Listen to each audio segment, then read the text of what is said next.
성경 봉독하겠습니다. 데살로니가전서 4장 9절부터 12절까지 말씀입니다.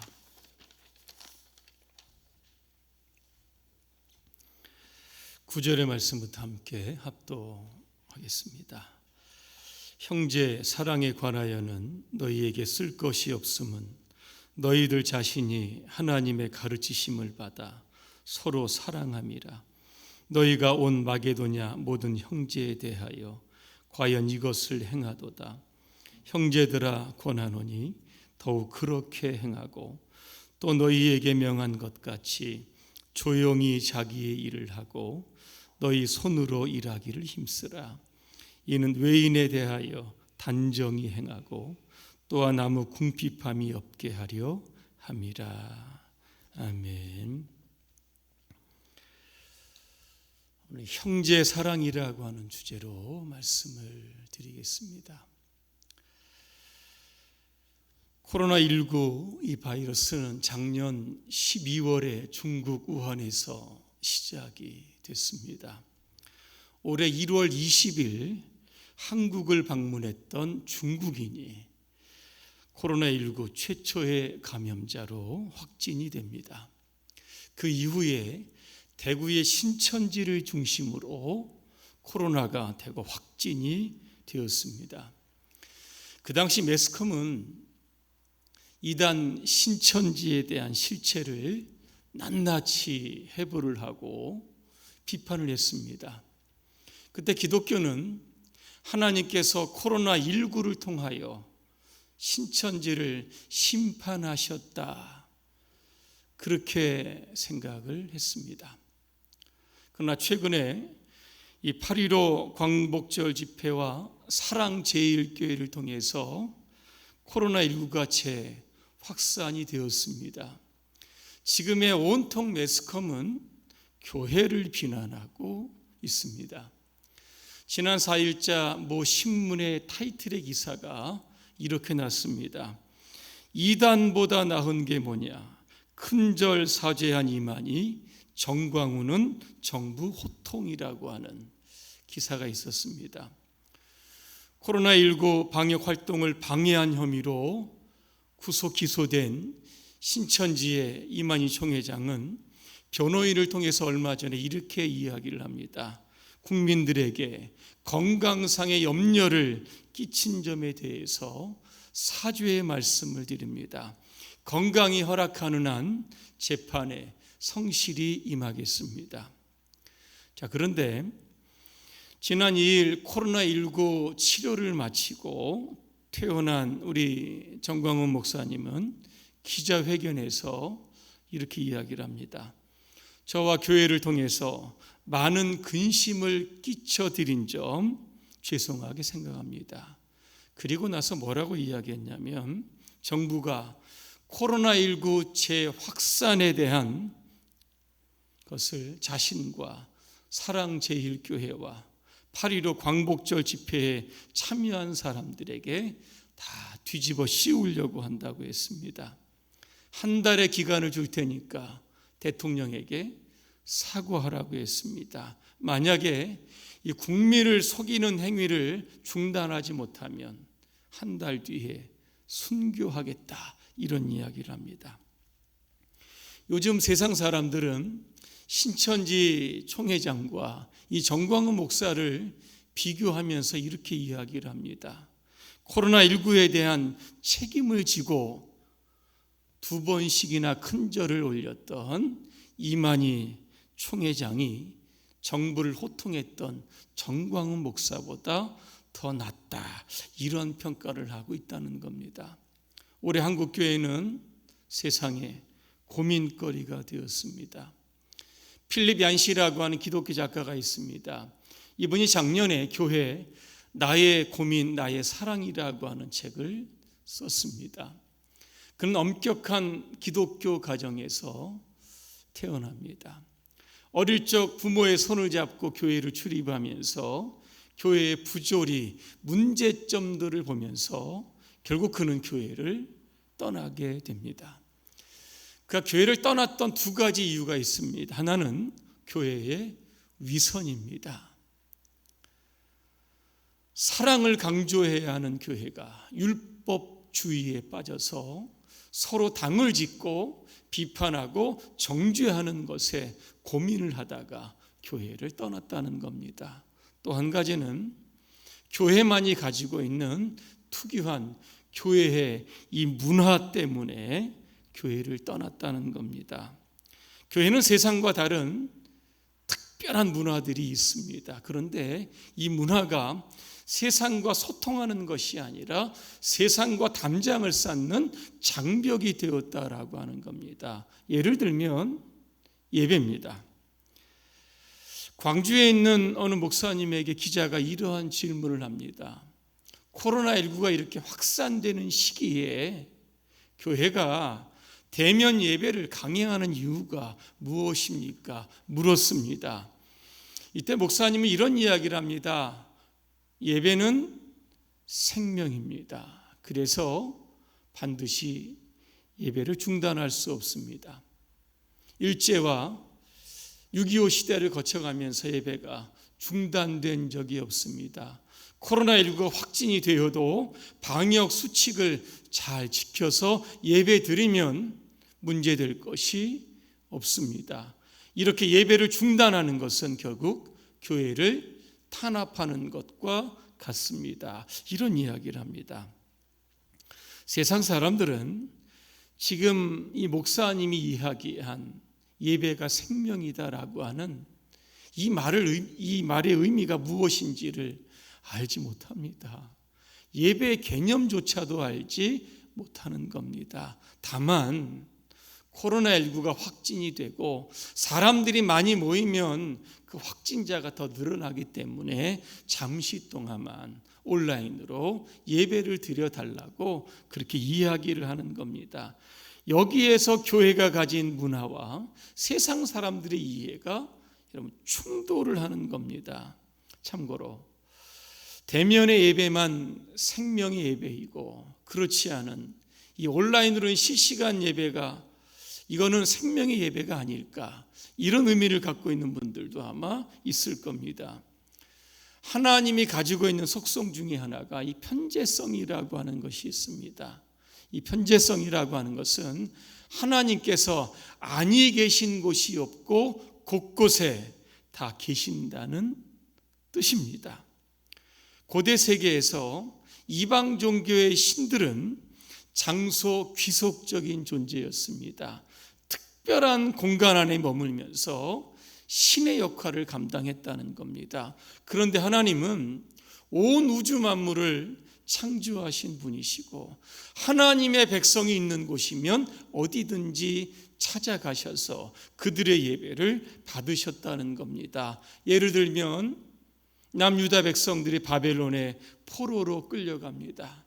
70년 동안 힘든 그 노예 생활하는 가운데서도 그들과 함께 계시면서 그들에게 소망을 주시고 70년이 차면 해방을 주실 것이라고 하는 위로를 끊임없이 그들에게 주셨던 겁니다. 또 예를 들면 사자굴에 갇힌 다니엘입니다. 하나님은 사자굴에서 예배하고 있는 그 다니엘을 찾아가십니다. 그래서 사자들의 입을 봉하시고 다니엘의 생명을 구원해 주셨다는 겁니다. 예루살렘 성전은 전쟁을 통해서 수없이 파괴가 되었지만 예배는 단 한 번도 중단된 적이 없다라고 하는 겁니다. 성전이 있다라고 하면 성전 안에서 예배 드리면 되고, 성전이 파괴가 되면 가정에서 예배를 드리던 회당에서 예배를 드리던, 기독교의 박해 시절에 카타콤 지하묘지입니다. 굴을 파서 만들었는데 여기에서 드리는 예배에도 하나님께서 그들의 예배에 참여하시고 그들의 예배를 받아 주셨다는 겁니다.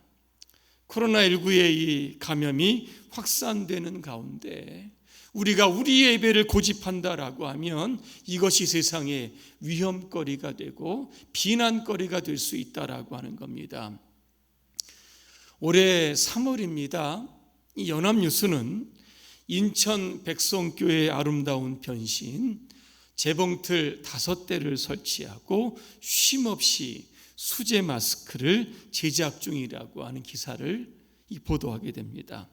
이 백성교회는 우리 성결교단입니다. 대구에도 있고 인천에도 있습니다. 인천에 있는 백성교회는 정부가 공적인 마스크를 이렇게 공급함에도 불구하고 이 마스크 수요가 좀 부족하다 보니까 직접 필터를 장착한 수제 마스크를 제작하기를 시작을 합니다. 이를 위해서 예배당에 재봉틀 5대를 설치를 한 겁니다. 담임 목회자와 한 20분의 성도가 주일이 되면 예배당에 모이는 겁니다. 성경 대신에 재봉틀과 가위를 가지고 일하는 마스크 공장 노동자가 되었던 겁니다. 사랑의 수제 마스크 나눠준다라고 하는 플래카드가 교회 앞에 붙었습니다. 수많은 사람들이 줄을 섰고 마스크를 받아가는 사람들의 얼굴에는 환한 웃음이 있었다고 합니다. 인천 백성교회를 담임하는 이순희 목사님 이렇게 이야기를 합니다.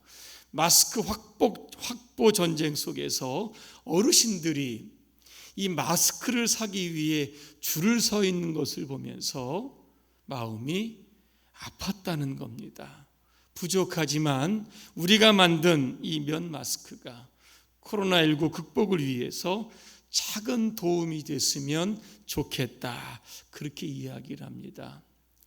우리가 이 기사를 쭉 읽다 보면 이 교회가 마치 예배를 멈춘 것 같습니다. 여러분, 목회자가 있고 성도가 있는데 예배가 중단이 되겠습니까? 예배당이 마스크를 만드는 공장으로 변했다고 해서 어떻게 더는 교회가 아니라고 말할 수 있겠느냐라고 하는 겁니다. 성도들이 주일에 노동을 한다고 어떻게 주일 성수를 어겼다고 그들을 정죄할 수 있겠는가라고 하는 겁니다. 이 백성교회의 코로나19 때 이 교회의 이 모습은 하나님께 드리는 진정한 예배의 모습이 어떤 것일까?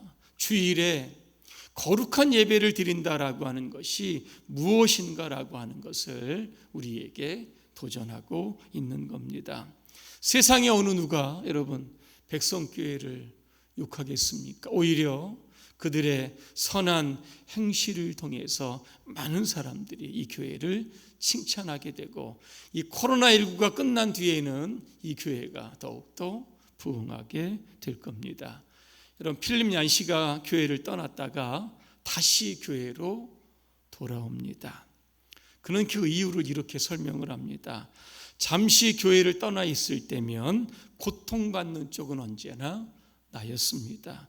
교회에 위선이 있고 세상과의 장벽이 있을지라도 그것을 뛰어넘는 그 무언가가 교회가 있음을 나는 알게 되었습니다. 그것이 바로 예수 그리스도였고 그분이 주시는 구원의 은혜였다. 그렇게 그는 고백하고 있는 겁니다.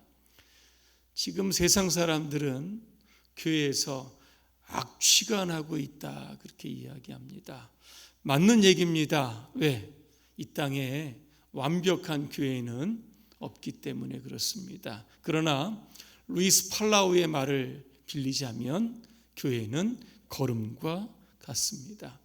걸음은 쌓아두면 악취가 나지만 골고루 뿌겨주게 되면 세상은 더욱더 풍요롭게 될 것이기 때문입니다. 오늘 9절은 이렇게 시작합니다. 형제 사랑에 관하여는. 데살로니가 교인들은 이미 형제 사랑 대단한 수준에 올랐던 겁니다. 그들은 누구를 사랑합니까? 오늘 10절에 보니까 마게도니아에 있는 온 성도들을 사랑했다 그랬습니다. 자신의 생각과 좀 다르고 의견이 좀 달라도 예수님의 사랑으로 그들을 품고 사랑을 했다는 겁니다. 바울은 지금도 형제 사랑 잘하고 있지만 앞으로 계속해서 좀 잘해달라고 하는 또 부탁의 권면을 하고 있는 겁니다. 로드니 스타크라고 하는 분이 기독교의 발흥이라고 하는 책을 쓰게 됩니다. 그는 이 책에서 초기 기독교가 박해 속에서 성장한 이유를 사회 분석적으로 정리한 책입니다. AD 165년경입니다. 로마의 황제 마르크스 아울렐리우스가 통치하던 시대입니다. 그때 천연두가 이렇게 발생합니다.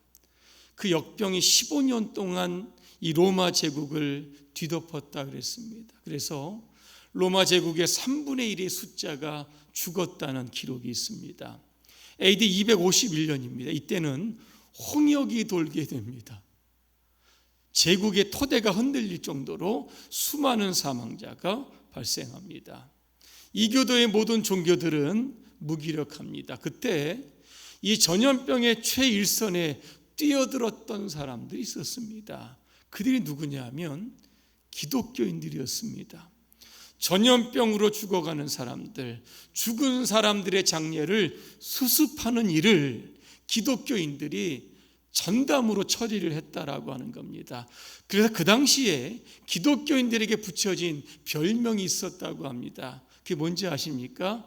자기의 목숨을 던지는 자들입니다. 언제나 고통스러운 사람들의 곁에 있었던 기독교인들을 보면서 세상 사람들이 붙여주었던 여러분 닉네임이었습니다. 이것이 이교도들에게 깊은 인상을 주게 되었고, 오히려 전염병이 창궐하는 그 시기에도 기독교인의 숫자가 늘었다라고 하는 겁니다. 오늘 코로나19가 재확산이 되고 교회가 세상에 비난거리가 되는 이 시대에 한국교회 역할이 무엇인가? 오늘 저는 두 가지만 말씀을 드리려고 합니다. 첫째는 조용히 자기의 일을 해야 합니다. 11절에 보니까 또 너희에게 명한 것 같이 조용히 자기의 일을 하라. 이것을 NIV 영어 성경에 보면 이렇게 번역했습니다. 조용한 삶을 사는 것을 너의 야망으로 삼아라 그랬습니다. 여러분, 조용한 삶과 야망이 이게 함께 쓰여질 수 있는 단어들입니까?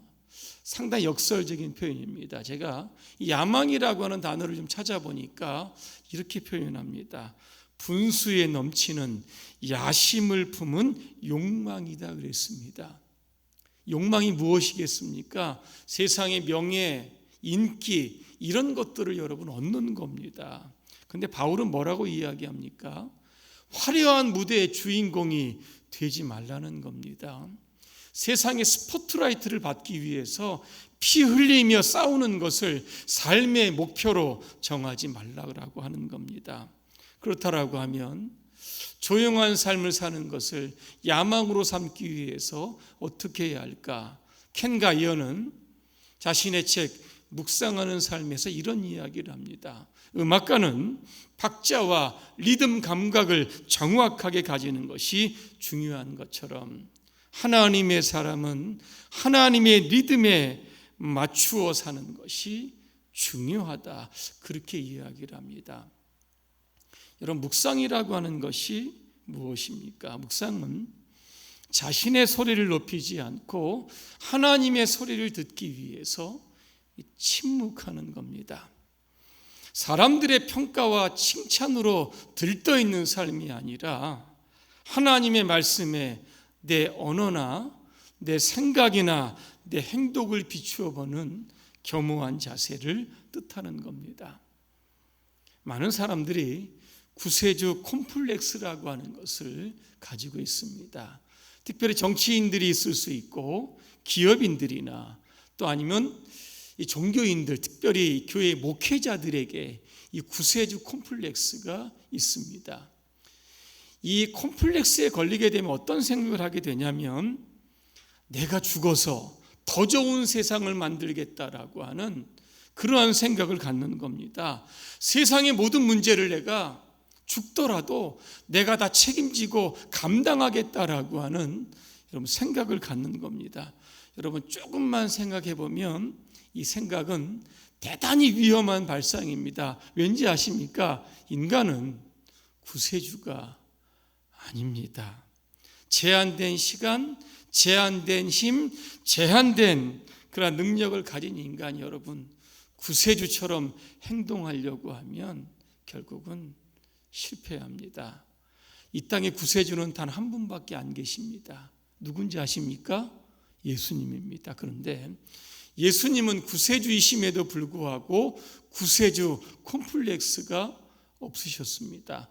복음서를 읽어보시면 예수님이 대중을 선동했다 안 나옵니다. 정치인들은 예수님을 왕으로 추대합니다. 그러나 그것을 사양하고 오히려 제자들과 함께 배를 타고 그 자리를 떠났습니다. 그 대신에 뭐를 한지 아십니까?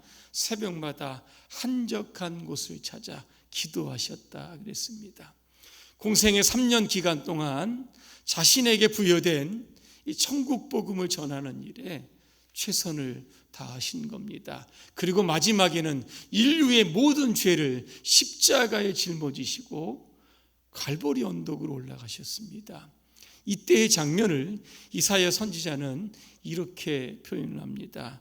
그가 곤욕을 당하여 괴로울 때에도 그의 입을 열지 아니하셨으며 마치 도수장으로 끌려가는 어린 양과 같았도다 그랬습니다. 예수님의 십자가의 구원 사역은 어떻게 이루어졌습니까? 조용하게 완성이 된 겁니다.